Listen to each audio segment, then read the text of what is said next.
তিনজন ছেলে আমাকে জোর করে নদী তীরের ঝোপের ভিতরে নিয়ে গেল। একজন বলছে, আজ শালিকে দিয়ে শরীরের তৃষ্ণা মেটাবো, তারপর মুখে অ্যাসিড ঢেলে দেব। আমাকে রিজেক্ট করার ফল এখন হাড়ে হাড়ে টের পাবি। রূপের বেশি দেমাক, তাই না? আজ সব ধুলির স্বাদ করব, দেখি কে বাঁচায় তোকে। আমার নাম পারুল আহমেদ, এবার ফার্স্ট ইয়ারে পড়ছি। আমার বাবা এলাকার চেয়ারম্যান, নাম করিম আহমেদ। আমার বড় ভাই ফুপুর বাসায় থেকে মাস্টার কমপ্লিট করছে, নাম রাহুল আহমেদ। অতিরিক্ত রাগী টাইপের, কথায় কথায় রেগে যায়। ফুপু মেগাপোলিসে থাকেন, ওনার একটা মেয়ে আছে, নাম ফারিয়া খান। 2 বছর আগে ভাইয়ের সাথে বিয়ে ঠিক হয়েছে ফারিয়ার। দুজনেরই পড়াশোনা কমপ্লিট হলে বিয়ে হবে, তারপরেই ফারিয়া আমার ভাবি। 1 সপ্তাহ হলেও ফারিয়া গ্রামের বাড়িতে বেড়াতে এসেছে মেগাপোলিস থেকে, সাথে বড় ভাইও এসেছে। আজ সকালে বড় ভাইয়ের সাথে গ্রাম ঘুরতে বেরিয়েছে ফারিয়া। ওরা বাইকে করে গিয়েছে। রাস্তা দিয়ে হাসছে 2 বন্ধু, অরুণ ও অমিত। অরুণ কলেজের শিক্ষক, অমিত কিছুই করে না, পড়াশোনা মাত্র কমপ্লিট করেছে। তবে একটা রহস্যজনক ব্যাপার হলো, অমিত 20 বছর আগে হারিয়ে গিয়েছিল। এতদিন পর কোথা থেকে এসেছে কেউ জানে না। কেউ কিছু জিজ্ঞেস করলে শুধু একটা কথাই বলে, বলা যাবে না, যদি বলি তাহলে আমার ক্ষতি হবে। অমিত দেখতে হ্যান্ডসাম, সুদর্শন যুবক, গায়ের রং ফর্সা। শুধু তাই নয়, অমিত ক্যারাটি জানে এবং খুব ভদ্র। সচরাচর এমন ছেলে হাজারের মাঝে একটাও পাওয়া যায় না। ওরা গল্প করতে করতে একসময় সেতুর কাছে এসে পৌঁছল। হঠাৎ একজন অন্ধ বৃদ্ধ বলল, কেউ কি এখানে আছো? আমাকে একটু রাস্তা পার করে দাও। অমিত বলল, আরে এটা রশিদ চাচা না, তুই এখানে দাঁড়া, আমি রাস্তা পার করে দিয়ে আসি। এই বলে অমিত এগিয়ে গেল। তারপর অন্ধ রশিদকে বলল, চাচা আমি আপনাকে পার করে দেই। এই বলে অমিত বৃদ্ধের হাত ধরে পার করে দিচ্ছে। রাস্তার মাঝখানে আসতেই হঠাৎ কোথা থেকে যেন একটা বাইকে এসে সামনে ব্রেক কষে দাঁড়ালো। ভাগ্যিস একটুর জন্য বেঁচে গেছে। যদি সাথে সাথে ব্রেক না কষত তাহলে এখন দুজনেই চাপা পড়ে মারা যেত। অমিত রশিদ চাচাকে সামলে নিয়ে বাইকের দিকে তাকালো। বাইক চালক পুরুষ নয়, একজন মেয়ে, আর তার পিছনে একজন পুরুষ বসে আছে। মেয়েটা খুব সুন্দরী। অমিত নিজেকে স্বাভাবিক করে বলল, এই যে ম্যাডাম, একটু দেখে গাড়ি চালান, আর একটু হলেই তো বাইকে চাপা দিয়ে দিচ্ছিলেন। তাই রাস্তাঘাটে সাবধানে গাড়ি চালাতে হয়।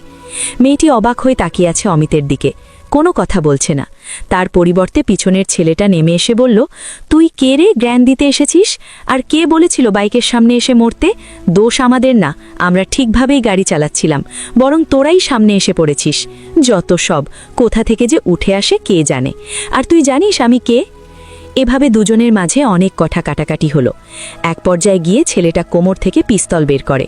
অমিত কৌশলে পিস্তলটা ছিনিয়ে নিয়ে বলে, যত সম্ভব দেখে এত ভদ্র করের ছেলে, মনে হয় এত অভদ্রভাবে কাজ করো কেন? ভালো হয়ে যাও। এই বলে পিস্তলটা ওর হাতে দিয়ে অরুণকে নিয়ে চলতে থাকে। মেয়েটা তখনও হাঁ করে তাকিয়ে আছে অমিতের দিকে। অরুণ বলল, কেন বাড়াবাড়ি করতে গেলি? তুই কি জানিস ওকে? ও হচ্ছে চেয়ারম্যানের ছেলে রাহুল, মানুষ হিসেবে ভালো না। ওরা রাহুল তোকে ছেড়ে কথা বলবে না। এখন দেখ সামনে কি কি হয়। অমিত বলল, যা হবার পরে দেখা যাবে, আমি অন্যায়কে প্রশ্রয় দেই না, সেটা তুই ভালো করেই জানিস। শোন না, একটা কথা বলার ছিল, ভাবছি কাল একটু নানার বাড়ি যাব, আমি আসছি পর্যন্ত এখনও যাইনি। অরুণ বলল, যা, তবে সাবধানে, তোর নানার বাড়ির গ্রামের আগের গ্রাম রাহুলদের, তাই একটু সাবধানে যাবি। সেদিনের মতো বিদায় নিয়ে যে যার বাড়ি চলে গেল। পরের দিন কথা অনুযায়ী অমিত নানাদের বাড়ি গেল।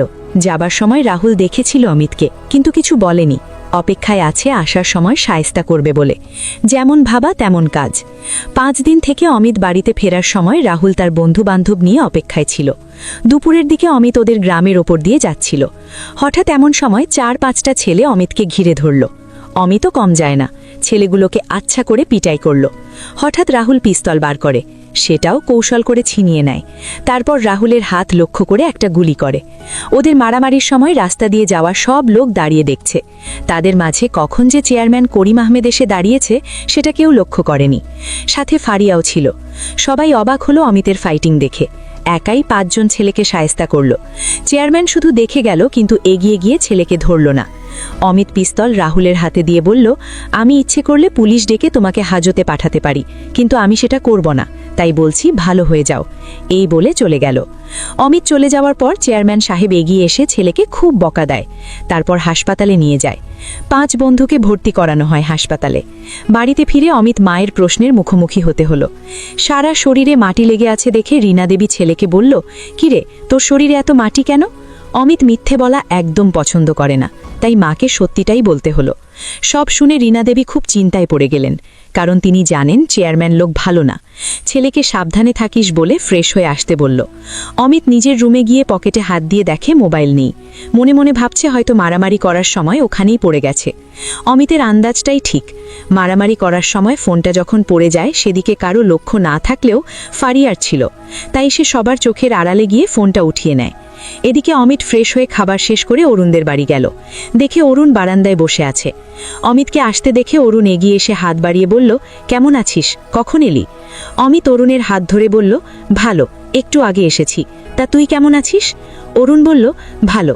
আসতে কোনো সমস্যা হয়নি তো? অমিত বলল, হয়েছে, সব বলবো, চল আগে জলাশয়ের পাড়ে গিয়ে বসি। তারপর দুই বন্ধু জলাশয়ের পাড়ে গিয়ে বসে। অমিত বলতে আরম্ভ করল, কি কি হয়েছে আসার সময়। সব শুনে অবাক হয়ে বলল, তোর তো সাহস কম না? চেয়ারম্যানের এলাকায় গিয়ে চেয়ারম্যানের ছেলেকে মেরেছিস? বাপরে, তোর সাহস আছে বলতে হবে। অমিত বলল, বাদ দে এসব কথা, তোর ফোনটা দে, আমার ফোনে কল করে দেখি কেউ ধরে কিনা। অরুণ ফোনটা দিল। ওইদিকে আমি কলেজ থেকে ফিরে ফারিয়ার থেকে সব শুনে রীতিমতো রেগে গেলাম। আমার ভাইকে মেরেছে। আমার বাবার চেয়ারম্যান, নিশ্চয়ই সেটাও জানে। বাবা সব কিছু দেখেও কিছু বলল না কেন? না, এত বড় অপমান মেনে নেওয়া যায় না। আমি এর শেষ দেখে ছাড়ব। ফারিয়া ফোনটা বের করে আমাকে দেখিয়ে বলল, এটা ওই ছেলেটার ফোন, মারামারির সময় পড়ে গেছে, তাই আমি নিয়ে এসেছি। আমি ফোনটা এক প্রকার ছিনিয়ে নিলাম। তারপর বললাম, এই ফোনটার জন্য নিশ্চয়ই আসবে, তখন ওকে শায়েস্তা করব। এমন সময় ফোনটা বেজে উঠল। আমি রিসিভ করলাম না। আবার ফোন আসতেই রিসিভ করি। আমি কিছু বলার আগে ওই প্রান্ত থেকে বলল, হ্যালো, শুনছেন? আপনার হাতের ফোনটা আমার, আসলে আজ দুপুরে হারিয়ে গেছে। যদি দেন তাহলে আমি নিতে আসতে পারি। আমি বললাম, অবশ্যই, আপনি চলে আসুন চেয়ারম্যান বাড়িতে। আমি চেয়ারম্যানের মেয়ে পারুল বলছি। আপনি কি ফোনটা নিতে আজ আসবেন? অমিত বলল, আপনার যদি সমস্যা না হয় তাহলে আজ আসতে পারি। আমি বললাম, কোনো সমস্যা নেই, আপনি বিকেলের দিকে আসুন। ঠিক আছে বলে ফোন কেটে দিল অমিত। অরুণ বলল, কি রে, কার সাথে কথা বললে? অমিত বলল, চেয়ারম্যানের মেয়ে পারুল, ফোনটা ওদের বাড়ির কেউ পেয়েছে, বলছে আজ বিকেলে যে নিতে আসতে। আমার নাম শুনে অরুণের চোখ চকচক করে উঠল, কারণ সেই হাই স্কুল থেকে আমাকে ভালোবাসে। এখন বর্তমান সে কলেজ টিচার, কিন্তু এখনো পর্যন্ত আমাকে ভালোবাসে কথাটা বলতে পারেনি। বর্তমান অরুণ আমার স্যার। হতবাক হয়ে বলল, তুই কি পাগল হলি? ওই বাড়িতে গেলে তো তোকে ছেড়ে দেবে। চেয়ারম্যানের ছেলেকে মেরেছিস তুই। আমার মনে হয় আজ না গিয়ে কাল চল। অমিত বলল, তুই এত ভীত কেন রে? গেলে আজই যাব, কারণ আমি কথা দিয়েছি আজ যাব বলে। এখন তুই যাবি কিনা বল, নয়তো আমি একা যাব। অরুণের ইচ্ছা হলো না অমিতকে একা ছাড়তে, তাই দুই বন্ধু রওনা দিল। বিকেলের দিকে চেয়ারম্যানের বাড়িতে পৌঁছল। কাজের ছেলে এসে ওদেরকে ড্রয়িং রুমে বসালো। কিছুক্ষণ পর আমি আর ফারিয়া ড্রয়িং রুমে প্রবেশ করি। আমাদের দুজনকে দেখে ওরা দুজন দাঁড়িয়ে গেল। অরুণ স্যারকে দেখে আমি একটু অবাক হলাম। আমি বললাম, আসসালামু আলাইকুম স্যার, আপনি এখানে হঠাৎ? অরুণ আমার চোখে চোখ রেখে বলল, আমি অমিতের সাথে এসেছি। আসলে অমিত আমার বেস্ট ফ্রেন্ড। আমি বললাম, আপনারা দাঁড়িয়ে কেন, বসুন। অমিত বলল, বসার সময় নেই, সন্ধে হয়ে যাচ্ছে, দয়া করে ফোনটা দিলে আমরা যেতে পারি। আমি বললাম, সে কি, কিছু না খেয়ে চলে যাবেন? অমিত বলল, অন্য একদিন এসে না হয় খাবো, আজ হাতে সময় নেই। আমি রসিকতা করে বললাম, ভয় পাচ্ছেন? ভয় পাওয়ার কিছুই নেই, বাসায় কেউ নেই। বাবা আর বড় ভাইয়া এখনো হাসপাতাল থেকে ফেরেনি। অমিত বলল, দেখুন, আমি যদি ভয় পেতাম তাহলে ফোন নিতে আসতাম না। আমি লক্ষ্য করলাম ফারিয়া এক পলকে তাকিয়ে আছে অমিতের দিকে, আর অমিত তাকিয়ে আছে আমার দিকে।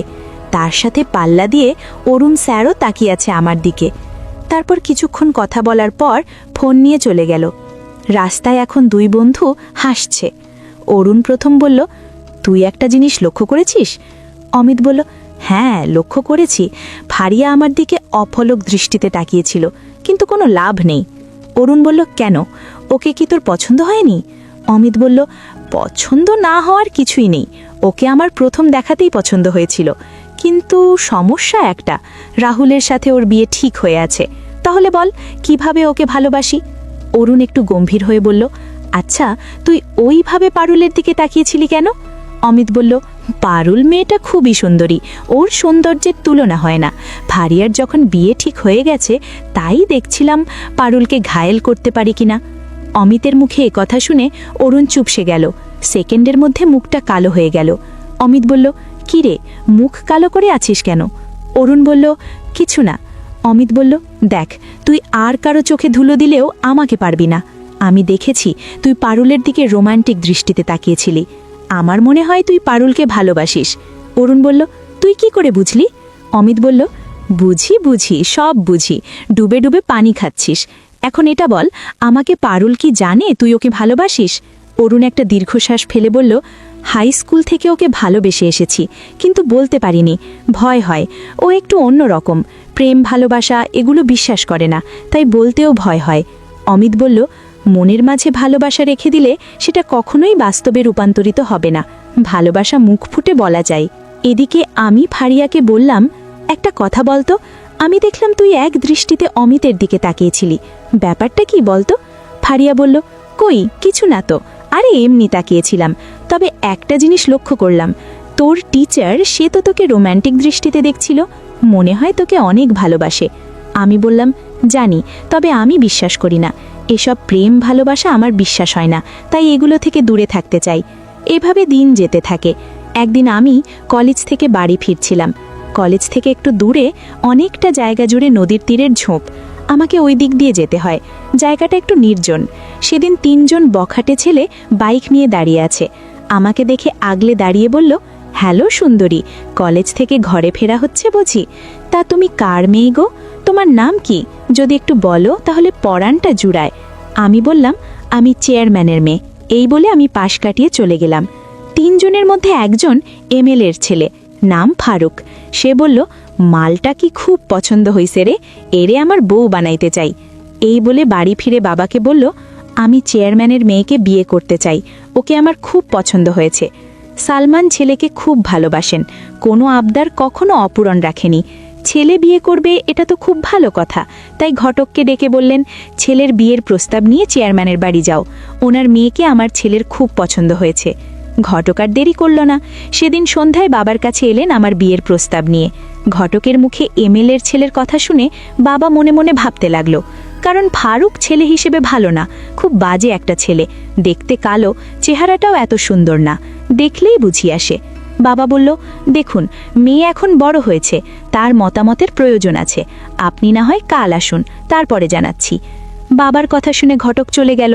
তার পরের দিন সে আবার এলো। বাবা বললেন, মেয়ের সাথে কথা বলেছি, সে এখন বিয়ে করতে চায় না, পড়াশোনা শেষ করে তারপর বিয়ে করবে। এখন মেয়ের বিরুদ্ধে তো যেতে পারছি না। এ কথা শুনে ঘটক চলে গেল। এমএলএর কাছে গিয়ে সব কথা খুলে বলেন। তখন ফারুক সেখানেই ছিল। সব শুনে ফারুক মনে মনে খুব ক্ষুণ্ণ হলো, আমার উপরে প্রতিশোধ নেবে পণ করল। আমি এসব সম্বন্ধে কিছুই জানি না, বাবা আমাকে কিছুই বলেনি, বাবা নিজে থেকে রিজেক্ট করে দিয়েছে। তিনি জানেন ফারুক কেমন ছেলে। এদিকে ফারিয়া মেগাপলিস চলে গেছে, কিন্তু মনে শান্তি নেই। কি করে থাকবে তার মনে শান্তি?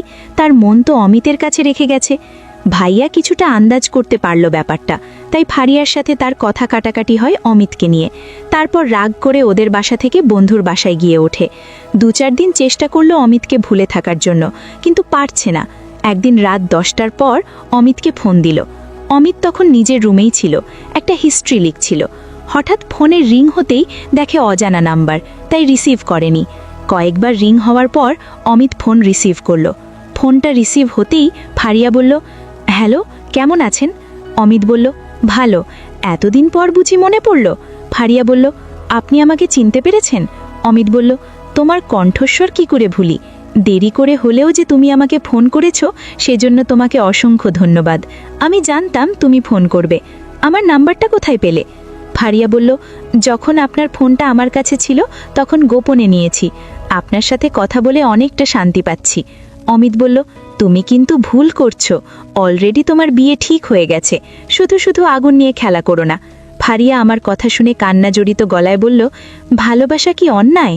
অমিত বলল, না, ভালোবাসা পবিত্র, ভালোবাসা আছে বলে দুনিয়াটা বেঁচে আছে। ফারিয়া বলল, সত্যি বলছি, আমি কখন যে আপনাকে ভালোবেসে ফেলেছি আমি নিজেও জানি না। আপনি আমাকে ভালোবাসেন? অমিত বলল, হ্যাঁ বাসি, সেই প্রথম দেখাতেই তুমি আমার মন কেড়েছ, কিন্তু যখন শুনেছি তোমার বিয়ে ঠিক হয়ে গেছে তখন থেকে নিজেকে সামলিয়ে নেওয়ার চেষ্টা করছি। ফারিয়া বলল, পেরেছেন নিজেকে গুটিয়ে নিতে? অমিত বলল, কোথায় আর পারলাম, গুটিয়ে নেওয়ার আগেই তো তুমি আবার হানা দিলে। ফারিয়া বলল, আমি কিন্তু আপনাকে ছাড়া অন্য কাউকে বিয়ে করব না। অমিত বলল, এটা তোমার আবেগ, ভালোবাসার মোহ যখন কেটে যাবে তখন তুমি আমাকে ভুলে যাবে। ফারিয়া আবার কান্নায় ভেঙে পড়ল। অমিত বলল, আরে তুমি কান্না করছো কেন? প্লিজ এভাবে কেঁদো না, তুমি কান্না করলে আমার কষ্ট হয়। ঠিক আছে, আমি আর কখনো বলবো না, কথা দিচ্ছি। I love you. আমিও তোমাকে খুব ভালোবাসি। ফারিয়া কান্না জড়িত গলায় বলল, আই লাভ ইউ টু। আমিও তোমাকে অনেক ভালোবাসি, তবে দূরে নয়, তোমাকে আরও কাছে পেতে চাই। কবে আসবে মেগা পুলিশ? ভালোবাসার আবেগে কখন যে একে অপরকে তুমি বলে সম্বোধন করেছে টের পেল না। অমিত বলল, তোমার মা বাবা কি রাজি হবে? যদি হয় তাহলে আগামী সপ্তাহে মা বাবাকে নিয়ে যেতে পারি। এ কথা শুনে ফারিয়া খুব খুশি হয়ে বলল, সত্যি তুমি তোমার মা বাবাকে নিয়ে আসবে? অমিত বলল, অবশ্যই। এভাবে আরও কিছুক্ষণ কথা বলে অমিত ফোন কেটে দিল। তারপর থেকে শুরু হলো তাদের প্রেমের গল্প। এসবের কিছুই আমি জানি না। অনেকদিন কলেজ বন্ধ থাকার পর আজ আমি কলেজে গেলাম। কলেজ ছুটির পর বাসায় ফিরছিলাম। নদী তীরের ঝোপের ধারে আসতে হঠাৎ 3টে ছেলে ঝোপের পিছন থেকে বেরিয়ে এসে ঘিরে ধরে। চিনতে আর বাকি রইল না ওরা কারা। এমএলএর ছেলে বলল, শালি ভালোই চেয়েছিলাম বিয়ে করতে, আমাকে বিয়ে না করে রিজেক্ট করে দিলি? কিসের অভাব আছে আমার বল? সুন্দরের দেমাগ তাই না? আজ সব ধুলেই মিশিয়ে দেব, তারপর মুখে অ্যাসিড ঢেলে দেব, দেখি এখন তোকে কে বাঁচায়। তারপরে 3 বন্ধু মিলে আমাকে জোর করে ঝোপের পিছনে নিয়ে যায়।